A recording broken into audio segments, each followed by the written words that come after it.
Hi all, this is Susan Roberts with the eXp Realty, your favorite gray-haired realtor. And I'm here with my very favorite lender, Susan Featherstone. And I have a few questions for her and things that you might be interested in. Hi, Susan. Hello, how are you? I'm good, thank you. So everybody keeps talking rates. We hear rates, and this is low, and et cetera. And I just wanted your input on this is to see, one, whether or not that's the most important thing that a client should be looking at, and two, what you think, where you think rates are going. So take it away. Okay. Well, each client honestly has their own opinion of what is most important to them. There are some people that the rate really is the most important thing, but what they fail to look at occasionally is the overall picture. I mean, you can achieve basically any rate that you're willing to pay for. And in some cases, someone will promise you a rate and you look at that rate and then you find out that you're paying a large amount of points for that rate. What you want to look at is the bottom dollar. What are your overall closing costs? Are you paying an origination fee? Are you paying any points for that rate? In this market, really, you shouldn't be paying any points for most of the rates. I mean, in some cases, a few dollars. In some cases, I'll tell a buyer, I'm going to charge you just this little tiny bit so I can take you down to the next bracket because you'll make it up in a month. It's worth it. It's worth it for you to do that. But they should always know exactly what they're paying for. You should be able to go through their loan estimate and explain line by line, this line is for this and this line is for this, and here's exactly what you're paying for. Do you have any questions? So do they get those estimates then before they lock in a rate? They don't, well, they can. I guess that's a double-edged sword. They can, or you can discuss it with them. My clients, I don't typically send out disclosures until after their rate is locked, but they know exactly what they're going to be getting. So their loan estimate should match exactly what they've been told right along, unless for some reason rates drop and no one ever complains if you say, hey, I'm going to get you 3.5. Oh, oops, I got you 3.25. Oh, darn. Yeah. I know. Awesome. So what do you see happening in the future? And I mean, we hear a lot of talk about all this forbearance and stuff. What is your thought on that? And what do you see with rates and what's going to go on in the mortgage industry in the future? Well, I mean, we all realize that eventually they are going to have to go up a bit. When is that? I don't know. I don't know if anybody really knows. No crystal ball, huh? There's no crystal ball. And honestly, we haven't had this before. We haven't had a pandemic in my mortgage career. We haven't had a pandemic in most of the people that I currently work with. We haven't had a pandemic. Right. What are we going to compare that to? We don't have any precedent for that. So we are all just guessing. I mean, yes, rates cannot stay this low forever. We do know that. But they started to come up and then they came back down.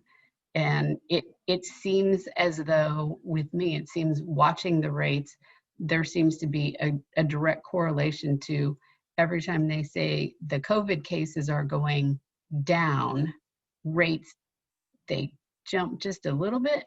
And then when the COVID cases are going up, they seem to come back down. So do you think this is like an artificial thing that is being created with keeping these rates low? Sort of, I mean, everybody keeps talking about the artificial economy. Is that part of it? Well, I mean, with the rates that the banks are getting and the rates that the lender rates now, it does keep the rates to the consumer low.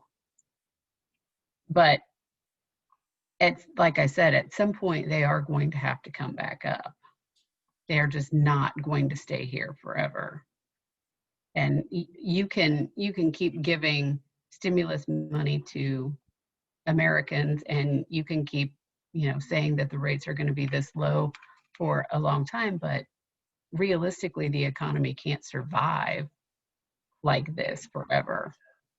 Right, right. So are you seeing more refis or purchase money? They were we're kind of closing a lot of refis right now. A lot of the people that wanted to refinance have refinanced. And we're kind of getting more back into some purchases again.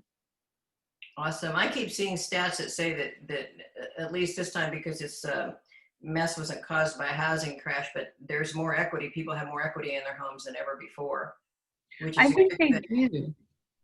I think they do. And I think we're seeing a lot of appraisals that are occasionally surprising in their value. Higher or Yes. lower? I mean, you always get the random lower one that's the one you hear about, but I am seeing some come in and saying, wow, I didn't expect this. And I guess that, that's a good thing as long as it's actual market value and what somebody's willing to pay. Well, and the market value depends on so many things at the moment. The market value depends on, the demand. That's part of it too. Right. And the demand, as you know, is really great right now. You can't keep a house on the market for 10 Please minutes. bring me your houses. I have nothing to sell. Any of my buyers. Absolutely. I know they're selling. I mean, if someone posts a coming soon, they've got 12 people lined up for the first 3 hours to go and see it. Exactly. The inventory is like at an all-time low. I think the last time I did the stats, it was 0.8 months. 0.8. I know. It's crazy stuff. And for those of you watching this, 4 months is a normal market, and we've got 0.8. We've got less than 1 month worth of inventory. So Right. that goes to show you, and that's what's driving the prices up too. So Right. good to hear that you're hearing some of the appraisals come in sort of where they need to be based on what the market really is. Exactly. So if you had some A moth in my office, sorry. bugs, so if you had advice for a buyer, would you tell them to get into this market right now? Well, it depends on their scenario. I mean, there are some good deals to be had. I'm seeing a little bit of everything. I mean, I see people that are ending up with really good deals. I see people that are paying $15,000 over list.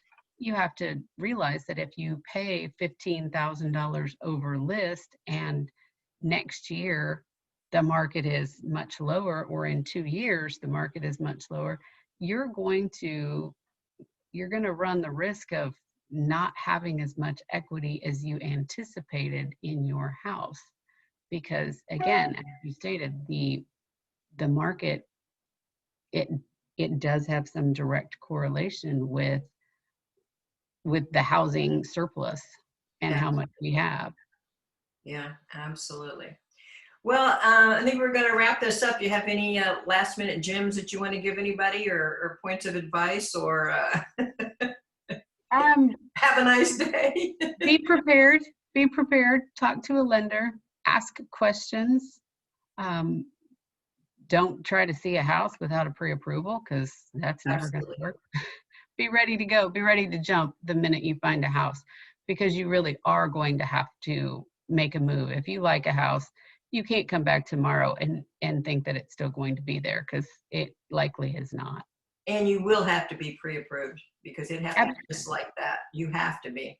And plus, like, why look at something if you're not going to be able to purchase it to begin with? So you really need it as your roadmap to get started. Actually, I consider the lender the first step, not the realtor. Correct.